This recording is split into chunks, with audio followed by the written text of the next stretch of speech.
Comscore नुसार आता isakal.com आहे देशातील नंबर 1 ची मराठी न्यूज वेबसाईट. प्रत्येक अपडेटसाठी isakal.com ला नक्की भेट द्या.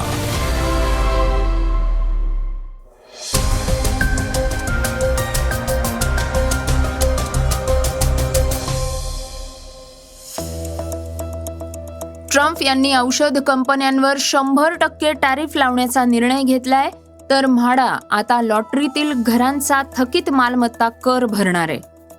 जुन्या शिक्षकांना TET परीक्षेपासून सूट मिळाली आहे, तर बुलेट ट्रेन प्रकल्पाचं काम प्रगतीपथावर आहे.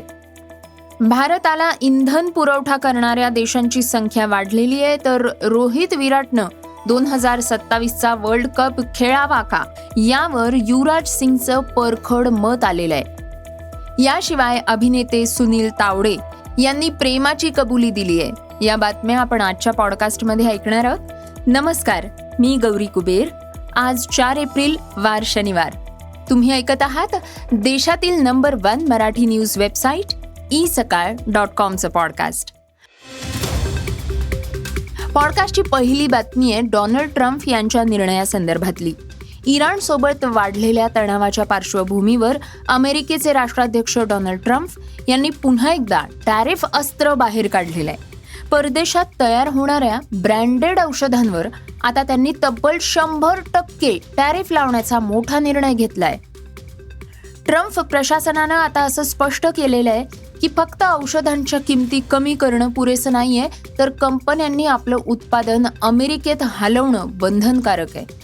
अन्यथा 100% टॅरिफ आणि दंडाला सामोरे जावं लागेल, असा इशाराही त्यांनी कंपन्यांना दिलाय. दरम्यान या निर्णयाचा भारतावर सध्या मर्यादित परिणाम होण्याची शक्यता आहे, कारण भारतातून अमेरिकेत निर्यात होणारी बहुतेक औषधी ही स्वस्त जेनेरिक प्रकारातली आहेत, ज्यांना सध्या टॅरिफमधून सूट देण्यात आलेली आहे. मात्र ब्रँडेड आणि पेटंट औषध तयार करणाऱ्या भारतीय कंपन्यांना याचा फटका बसण्याची शक्यता आहे. एकूणच ट्रम्प यांच्या या निर्णयामुळे जागतिक औषध बाजारपेठेत मोठे बदल होण्याची शक्यता व्यक्त केली जाते. पॉडकास्टची दुसरी बातमी म्हाडाच्या घरांसंदर्भातली. म्हाडाच्या घरांची लॉटरी जिंकणाऱ्या विजेत्यांसाठी दिलासादायक बातमी आहे. आता लॉटरीतील मिळणाऱ्या घरांवरील थकीत मालमत्ता कर आणि मेंटेनन्सचा खर्च म्हाडा भरणार आहे. मुंबई मंडळानं जाहीर केलेल्या लॉटरीत खासगी विकासकांकडनं मिळालेल्या 319 घरांचा समावेश यात करण्यात आलेला आहे. ही घरं अनेक महिन्यांपासून बंद आहेत आणि त्यामुळे यावर सोसायट्यांनी मेंटेनन्स आणि मालमत्ता कर लावला होता. त्यामुळे या थकबाकीचा भार नेमका कुणावर पडणार असा प्रश्न निर्माण होत होता. मात्र म्हाडानं आता स्पष्ट केलंय की घरांचा ताबा देण्यापूर्वी थकबाकी ते स्वतः भरणार आहेत. याशिवाय काही घरांची दुरुस्ती करण्याची गरजही लक्षात घेऊन आवश्यक कामं करण्याची जबाबदारी सुद्धा म्हाडा घेणार आहे. या निर्णयामुळे लॉटरी विजेत्यांना आता मोठा दिलासा मिळतोय. घर ताब्यात घेताना कोणताही अतिरिक्त भार त्यांना सहन करावा लागणार नाहीये आणि एकूणच म्हाडाच्या या निर्णयामुळे घर मिळवणाऱ्यांचा मार्ग अधिक सुलभ झालेला आहे. पॉडकास्टची तिसरी बातमी शिक्षकांना मिळालेल्या दिलासा संदर्भातली. राज्यात शिक्षक पात्रता परीक्षा म्हणजेच TETच्या सक्तीच्या निर्णयाला विरोध होतोय आणि अशातच आता जुन्या शिक्षकांसाठी एक दिलासा देणारी मोठी बातमी समोर येतेय. संसदेत TET संदर्भातले महत्त्वाचे विधेयक मंजूर करण्यात आलेले आहे. यामुळे हजारो जुन्या शिक्षकांवरील अनिश्चितता अखेर दूर झालेली आहे. अनेक वर्षांपासून TET उत्तीर्ण होण्याच्या अटीमुळे शिक्षकांच्या नोकरीवर टांगती तलवार होती. आता या नवीन निर्णयानुसार आधीपासून सेवेत असलेल्या अनुभवी शिक्षकांना TETच्या अनिवार्य अटीतून सूट देण्यात आलेली आहे. नवीन तरतुदींनुसार शिक्षकांच्या वेतन, पदोन्नती आणि निवृत्ती वेतनावर केवळ नवीन पात्रतेअभावी कोणताही परिणाम होणार नाही. म्हणजेच जुन्या शिक्षकांचे हक्क आणि लाभ हे पूर्वीप्रमाणेच कायम राहणार आहेत. मात्र भविष्यातील नवीन शिक्षक भरतीसाठी TETची अटही कायम राहणार आहे. एकूणच या निर्णयामुळे राज्यातील हजारो अनुभवी शिक्षकांना मोठा दिलासा मिळतोय. पॉडकास्टची चौथी बातमी, बुलेट ट्रेन संदर्भातली. भारतातल्या पहिल्या बुलेट ट्रेन प्रकल्पाचं काम हे प्रगतीपथावर आहे आणि त्यात मुंबई ते अहमदाबाद मार्गावरील 21 किलोमीटर लांबीचा बोगदा आता अंतिम टप्प्यात आलेला आहे. या बोगद्यापैकी 5 किलोमीटर भाग अत्याधुनिक पद्धतीनं खोदण्यात आलेला आहे आणि आता आतील बांधकामही वेगानं सुरू झालेलं आहे.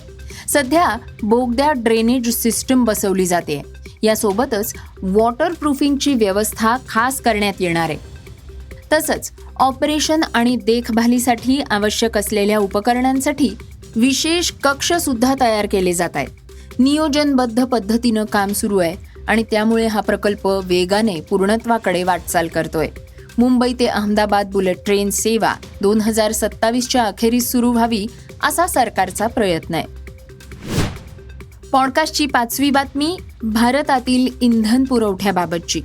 पश्चिम आशियात सुरू असलेल्या संघर्षाच्या पार्श्वभूमीवर भारतानं कच्चं तेल आणि नैसर्गिक वायूच्या आयात धोरणात मोठा बदल केलाय. आधी 27 देशांकडनं तेल आयात करणारा भारत हा आता तब्बल 41 देशांकडनं इंधन घेऊ लागलेला आहे. भारताची इंधनाची गरज ही प्रचंड आहे. देशात दररोज सुमारे 55 लाख बॅरल कच्च्या तेलाची मागणी आहे. सध्या भारत आपल्या एकूण गरजेपैकी 85% कच्चं तेल आणि 50% नैसर्गिक वायू आयात करतोय.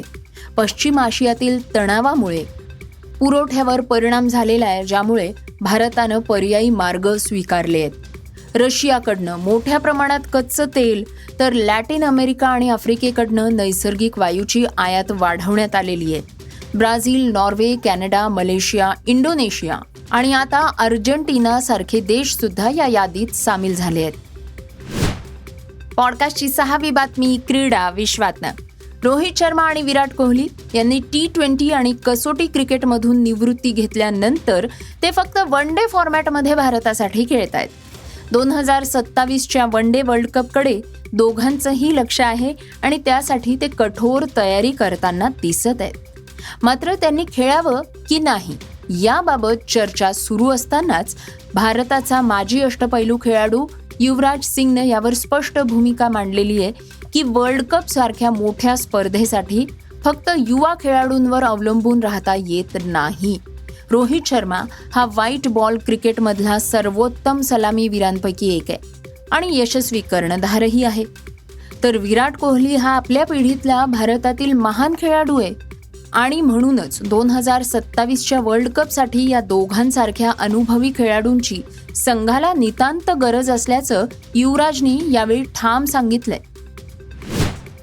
पॉडकास्टची शेवटची बातमी अभिनेता सुनील तावडे यांच्या संदर्भातली.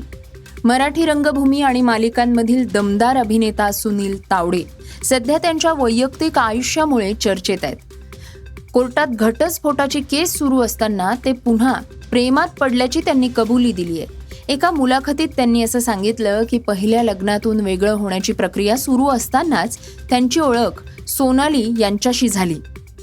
पुढे ही ओळख खास नात्यात बदलली. त्यांनी स्पष्टपणे असं सांगितलंय की त्यांनी आपल्या आयुष्यातील सर्व गोष्टी प्रामाणिकपणे सोनाली आणि तिच्या कुटुंबियांसमोर मांडल्या.